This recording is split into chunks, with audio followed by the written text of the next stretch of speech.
नमस्कार, मैं हूं आशीष चित्रांशी और आप देख रहे हैं द न्यूज लॉन्चर।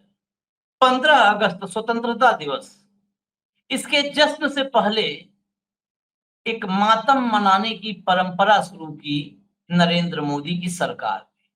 14 अगस्त विभाजन विभीषिका स्मृति दिवस, यानी आप 14 अगस्त और 15 अगस्त की दरमियानी रात को याद कीजिए। 1947, जब भारत से पाकिस्तान तक विभाजन के बाद कत्लेआम हो रहा था, उसको बार-बार याद कीजिए। उसको याद करवाने के पीछे का मकसद समझिए। ये बहुत व्यवस्थित तरीके से सुविचारित एक योजना है, ताकि आपके भीतर का वो भय, जो भय 14 और 15 अगस्त को भारत और पाकिस्तान दोनों जगह पर देखा गया और उसके कई दिन बाद तक देखा गया, वो भय आपके ज़हन में कायम रहे। भय की राजनीति के लिए ऐसे मौके मुफीद होते हैं, लेकिन आज एक कहानी मैं आपको बताऊंगा। आजादी के जश्न का दिन है, तो एक कहानी बनती है। घाव कुरेदने वाले, घाव कुरेद कर आपकी पीड़ा और वेदना पर अपनी रोटियां सेकने वाले, अपने सियासी चालें कामयाब करने वालों के लिए ये कहानी है। वो कहानी मैं सुनाऊं, उससे पहले इस विभाजन विभीषिका स्मृति दिवस पर भाजपाई क्या करते हैं, मोदी का इकोसिस्टम, संघ, योगी, ये सब क्या करते हैं, उसकी एक झलक दिखा देते हैं। बहुत ज्यादा इस पे पड़ताल करेंगे तो सैकड़ों बाइटें मिल जाएंगी, आप लोग खुद सर्च कीजिएगा। एक झलक खाली दिखा करके कहानी शुरू करेंगे। जरा एक एक करके लाइए स्क्रीन पर। देखिए, ये गिरिराज सिंह हैं। ये अक्सर पाकिस्तान भेजते रहते हैं, मतलब पाकिस्तान का वीजा लगता है यही जारी करते हैं कि निकल जाओ, पाकिस्तान चले जाओ। अलग-अलग लोगों को, राहुल गांधी किसी-किसी को बोलते रहते हैं। क्या लिखा इन्होंने? आज ही के दिन 1947 में मजहबी कट्टरता और नफरत के जहर के आधार पर हुआ देश का विभाजन केवल भूगोल का नहीं, बल्कि दिलों और रिश्तों का भी था। करोड़ों सपनों, घरों और जिंदगियों के चूर-चूर होने की वो पीड़ा आज भी हृदय को छलनी करती है। नेक्स्ट, इसमें खैर अभी इन्होंने इतना लिखा, लेकिन इस ट्वीट में इन्होंने हिंदू मुसलमान नहीं अभी लिखा है। लेकिन अब आगे देखिए, रमेश बिधूड़ी आ जाते हैं। इनकी जो है प्रतिभा तो आप सब जानते होंगे कि क्या लिखते हैं। विभाजन विभीषिका स्मृति दिवस 14 अगस्त 1947। ये सब पुराने नए ट्वीट है, इस पे डेट पे मत जाइए, केवल मैं भाव बता रहा हूँ कि किस से शुरू क्यों किया गया। 1947 14 अगस्त में देश विभाजन के नाम पर हुए नरसंहार, माता बहनों की लुटती अस्मिता, अधर्मियों को बहसीपन के लिए छूट और इस काले दिन को लोगों की स्मृति जानकारी से भी दूर रखने का प्रयास। मतलब ये याद न रखा है, प्रयास। तत्कालीन नेहरू सरकार की अकर्मण्यता तथा हिंदू विरोधी मानसिकता से देश अनभिज्ञ न रहे। आ गया ना अपने लाइन पर, हिंदू विरोधी मानसिकता से देश अनभिज्ञ न रहे। माननीय प्रधानमंत्री श्री नरेंद्र मोदी का निर्णय इस दिन को विभाजन विभीषिका दिवस के नाम से याद रखा जाए। आज भारत मंडपम नई दिल्ली में संस्कृति मंत्रालय द्वारा आयोजित कार्यक्रम में सम्मिलित रहा, जिसमें केंद्रीय मंत्री कई थे, जितेंद्र सिंह थे, वीरेंद्र सचदेवा थे दिल्ली के अध्यक्ष, और बाकी सबकी उपस्थिति थी। वो गौरव के पल रमेश बिधूड़ी ने साझा किए हैं। अब आइए नेक्स्ट, जिनको थोड़ा सा हम लोग पढ़े लिखे की कैटेगरी में रखते थे, अब वो गलती थी तो उसका प्रायश्चित करेंगे। टीवी पे आते हैं, इनके ज्ञान सुनिए तो तत्कालिक अगर फैक्ट चेक आप नहीं करेंगे तो बोलने के अंदाज से लगेगा कि वेद में एक आध एक का तो कम से कम यही रचना किए होंगे, एक वेद का 4 में यही रचनाकार होंगे। नहीं हो सकता है कि ऋग्वेद का किए हो, नहीं यजुर्वेद का किए हो, नहीं अथर्ववेद का किए हो, तो सामवेद ही से कुछ तो किए हो। हालांकि सामवेद में संगीत है, तो पता नहीं सामवेद ये कर सकते हैं कि नहीं कर सकते। क्या लिखते हैं? जिनकी लाशों पर पग धरकर आजादी भारत में आई, वे अब तक हैं खाना बदोश, गम की काली बदली छाई। हिंदू के नाते उनका दुख सुनते यदि तुम्हें लाज आती, तो सीमा के उस पार चलो, सभ्यता जहां कुचली जाती। विभाजन विभीषिका दिवस स्मृति दिवस पर मात्र चंद महीनों में मनुष्य जाति के इतिहास के सबसे बड़े विस्थापन के दौरान नारकीय कष्ट सहने के लिए वह बलि हुए सभी नागरिकों को कृतज्ञता पूर्वक नमन। हिंदू होने के नाते दुख यहाँ पे आई गया। अब देखिए जरा, ये पूरा जो इकोसिस्टम है पांचजन्य दिखाइए जरा। पांचजन्य, पांचजन्य ने लिखा, ये तो इसी साल का है, 8 अगस्त 25 का। विभाजन विभीषका, हिंदू और सिखों को चुन चुन कर मारने लगा मुसलमानों का झुंड। ये बाकायदे मतलब ये अच्छा, ये पांचजन्य ऑर्गेनाइजर, ये सब मुख्य पत्र है, वो अंग्रेजी का, ये हिंदी का मुख्य पत्र है संघ का। असली मकसद वो मत चाहिए कि क्या कहते हैं मोहन भागवत और क्या, असली यही है जो है इनके मन की बात, दिल की बात। नेक्स्ट आइए, ये संवाद करके है, विभाजन विभीषिका, हिंदू नरसंहार की त्रासदी। इसमें भी जो आपको दिख रहा है, ये ऐसे मतलब नहीं है, ये भी संघ की पूरी जो पृष्ठभूमि है उसी को आगे बढ़ाने वाले लोगों का समूह है। और ये अखिल भारतीय विद्यार्थी परिषद भी इसी टाइप का लिखता है, कई जगहों पर है। इसकी पूरी मतलब अगर आप क्रोनोलॉजी में जाएं तो ये आपको जगह जगह पर मिलेगा ये। और ये संवाद जो है, ये संवाद भी इसी ग्रुप से जुड़ा हुआ है। अब मैं आता हूं उस कहानी पर। कहानी पूरी मैं सामने आज पूरी की पूरी एक कहानी लिखी हुई रखा हूँ, और ऐतिहासिक दस्तावेजों में दर्ज कहानी है ये, मतलब व्हाट्सएप यूनिवर्सिटी से निकली कहानी नहीं है। 1947 के खून खराबे की जब बात करते हैं आप, तो गुरदासपुर की कहानी सुनिए जरा। गुरदासपुर में एक मुस्लिम सिपाही था जिसने 14 हिंदू परिवारों को बचाया था। मैं पहले बता दूं, वीडियो में मसाला सरकार गिर नहीं रही है, तो अगर जिसकी रुचि न हो न देखे। सरकार नहीं गिर रही है, मानवता उठ जाए इसके लिए स्टोरी है। 14 हिंदू परिवारों को एक मुस्लिम सिपाही ने बचाया, अपने ही घर में ले गया, अपने घर में उसने रखा। 14 व्यक्ति नहीं, 14 परिवारों।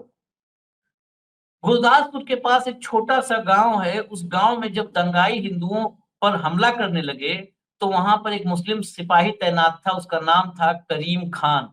करीम खान ने अपना जो हथियार था, सिपाही था तो उसके पास असलहा वगैरह था, अपने हथियार के दम पर फ्रंट पे खड़ा हुआ और उसने भीड़ को रोका और 14 हिंदू परिवारों को अपने घर ले जाकर के छिपाया।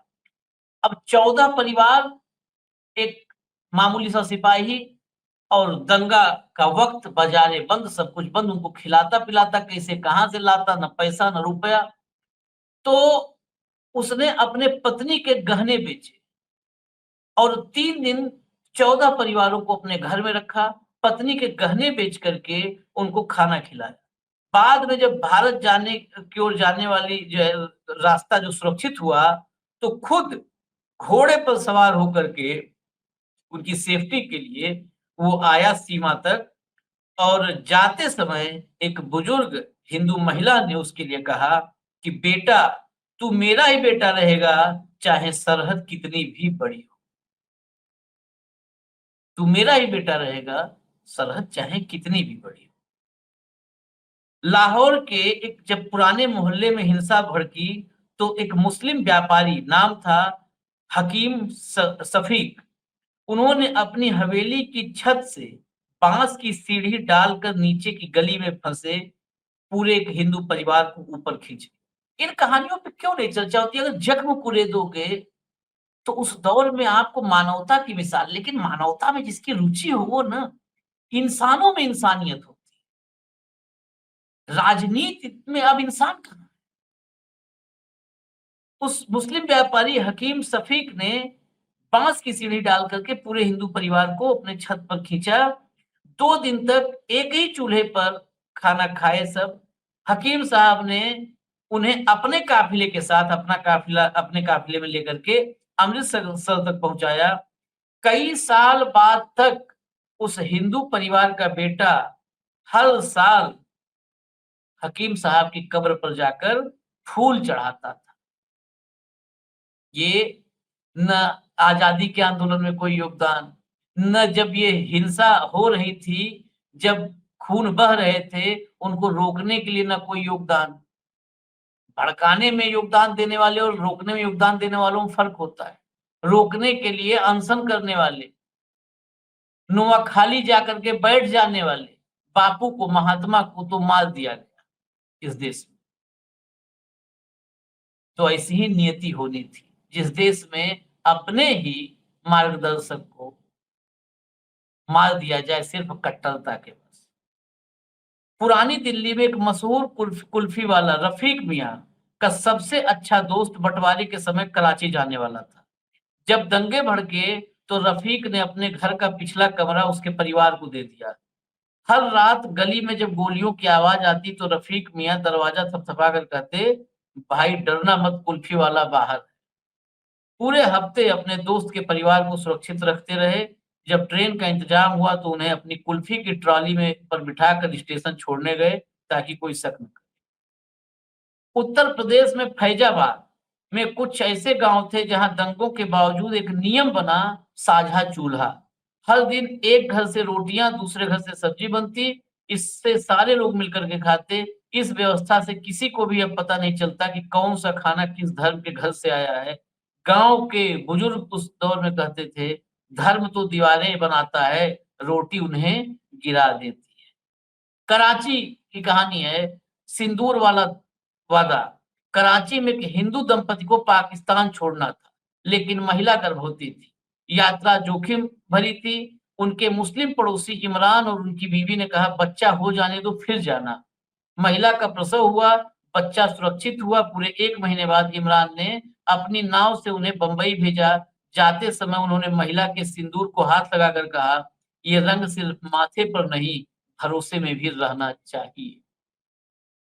मोदी जी, योगी जी, संघी जितने हैं, सुधांशु त्रिवेदी, और ये नीचे वालों की तो बात ही नहीं करेंगे इन सब की। वो गोली मारो, वो घुसपैठिए, मंगलसूत्र, भैंस करने वाले।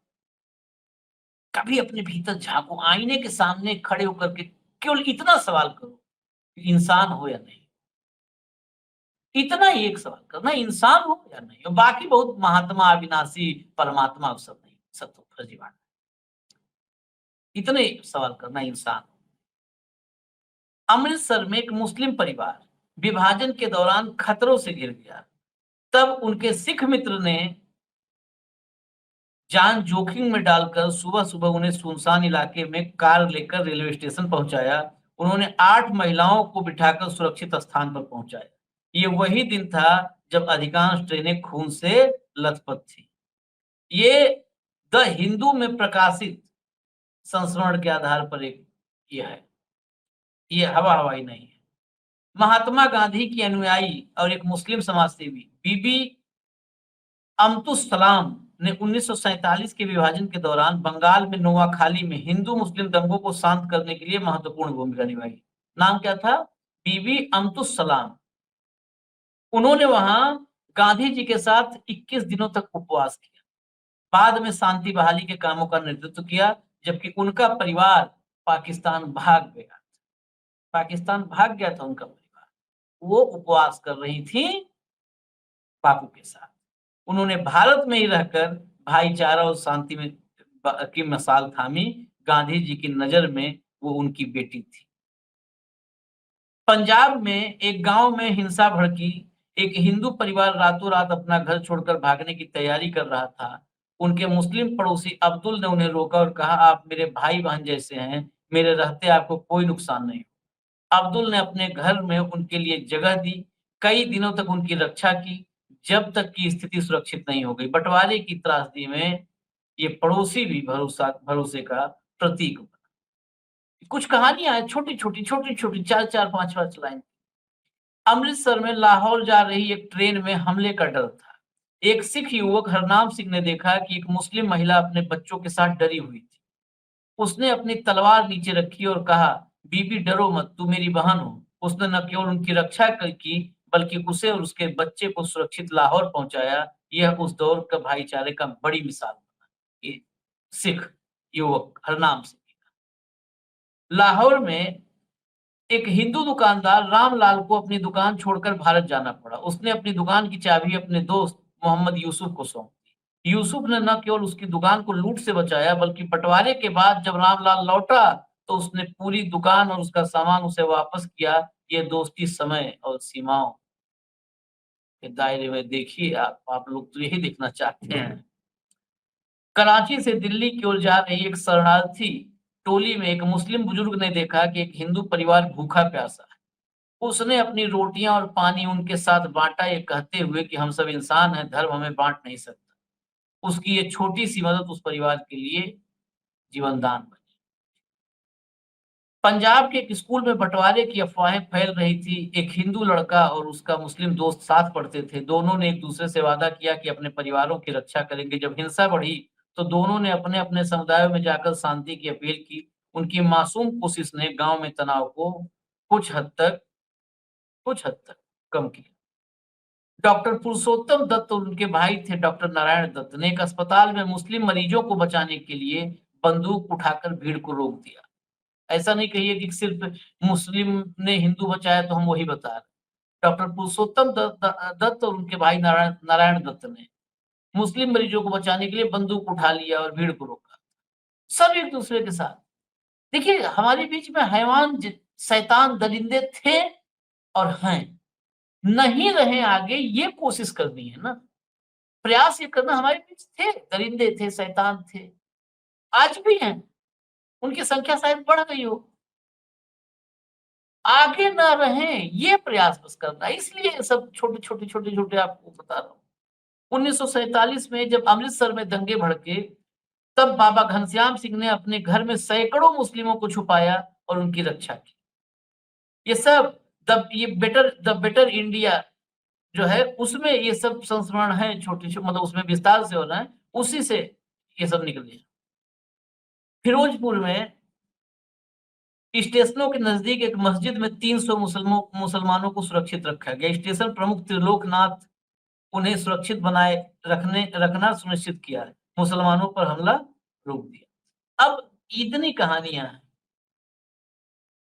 मुसलमान सिपाही, मुसलमान व्यापारी, मुसलमान दोस्त,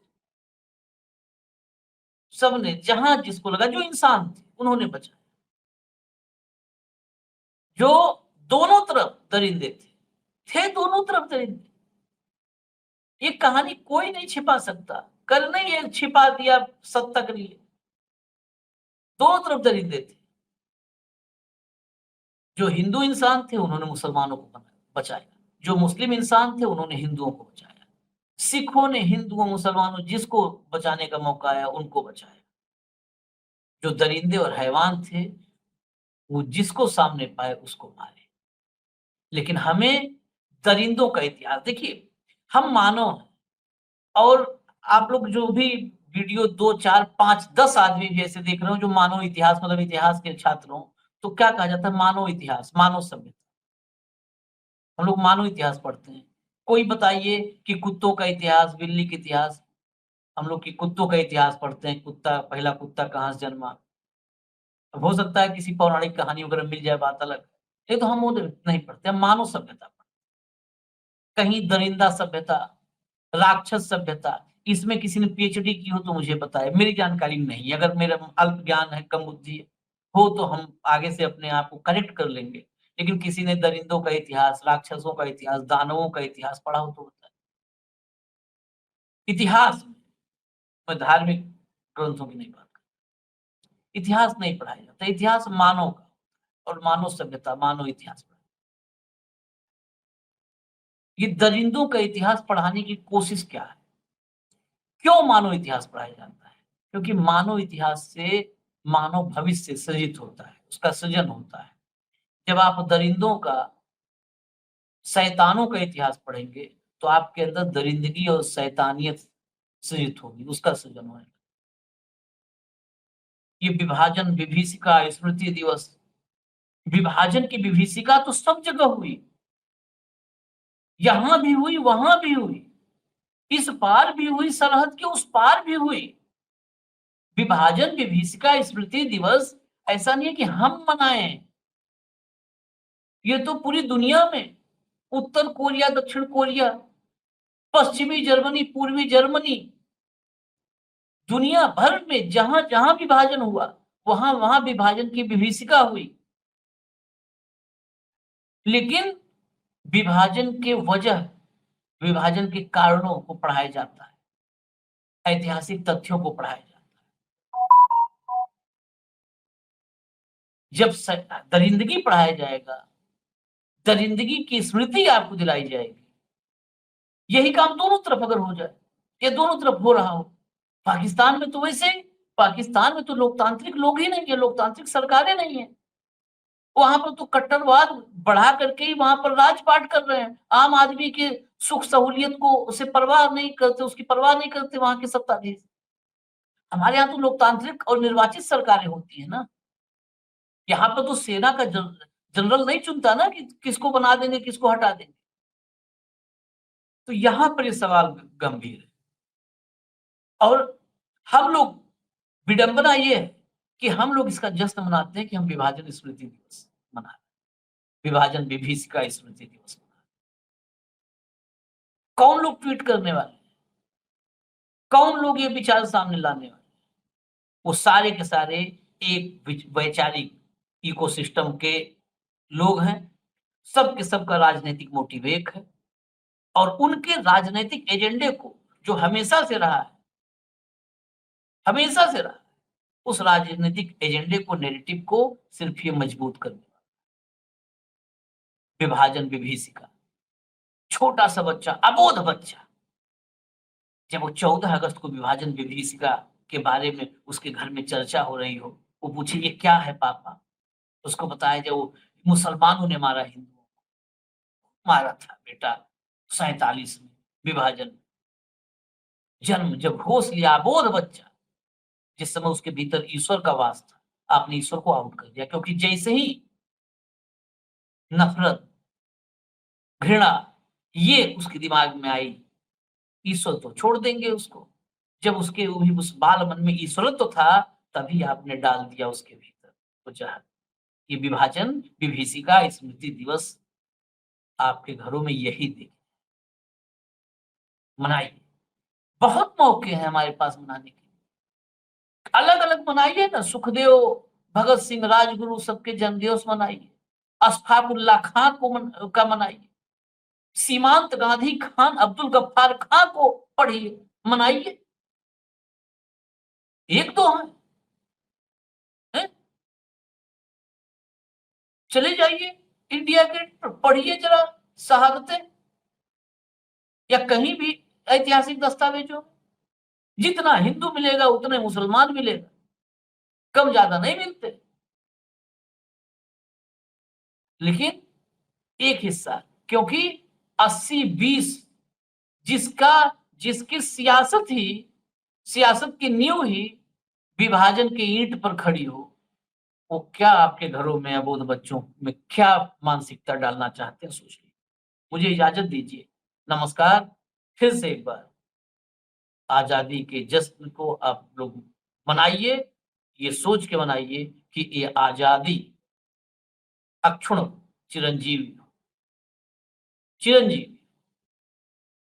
और सिर्फ आजादी नहीं, संवैधानिक लोकतंत्र वाली संविधान अक्षुण हो, लोकतंत्र अक्षुण हो। बस इतना ही। नमस्कार।